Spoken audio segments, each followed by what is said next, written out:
Good morning and welcome to Pickett, Wisconsin for yet another engine run. It's a beautiful spring day, even though it's only 48 degrees outside. Light winds, beautiful day to run an engine other than it being a little bit cool. On the stand today I've got my OS FS-91 Surpass, the Enigma engine. This will be the engine that I just put new Boca bearings in, ceramic Boca bearings. And I've never run Boca bearings or ceramic bearings before, so it'll be interesting to see. Now the thing that was curious to me when I installed those bearings is they must have been packed with a lot of grease because they weren't freely rotating. They were pretty tight. So this engine feels kind of tight, but we're gonna fire it up and see what we've got going on here. I've got a Fox Miracle plug installed. I've got a Master Air Screw 14/6 prop and some 5% caster and synthetic base fuel for this run. So let's just fire it up and see how she does. All right, let's see how this thing takes a prime.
Okay, I think I got a little bit too lean there. Let's fire it up again and see what happens.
Okay, so that wasn't a bad run for what this engine is. It's not a new engine by any means.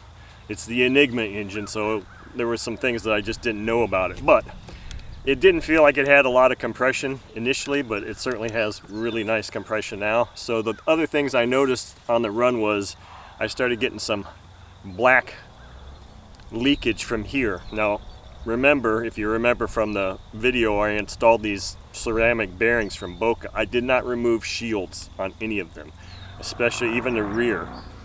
And I also did not install the rear cover gasket, and I was getting leakage out of there. Now, I don't know if I didn't put a tube on this. I'm not sure if I was getting any oil coming out of this vent here, because I should have seen something coming out of there, and I don't really see anything. So maybe this is plugged, and I might have to take this thing off or run a piece of wire up in there and check that out. But other than that, the engine ran pretty well for what it is. Used engine of unknown origin. I also saw I don't have a seal on here. I didn't buy new seals, so there was some leakage here. So there was some things going on in there. I think what I need to do is I'll probably run it maybe 1 or 2 more times, and then take the rear cover off and flush it and see what's going on in there. Maybe, I don't know. I don't know what I'm going to do with it. Other than that, it ran pretty decent. There's just something about this OS FS-91 Surpass. When it fires up, it has a smell. And every Surpass 91 Surpass I've ever run has this same smell, which is, it's nice. It's hard to explain, but it had a smell to it. And I remember it from the very first one I bought back in 1991. When I ran it, it had this same smell. Maybe it's just the way it does something with the exhaust, but I don't know. It just has a smell it's very characteristic, and I like it. But anyway, that's our run of this engine. Hope you enjoyed watching.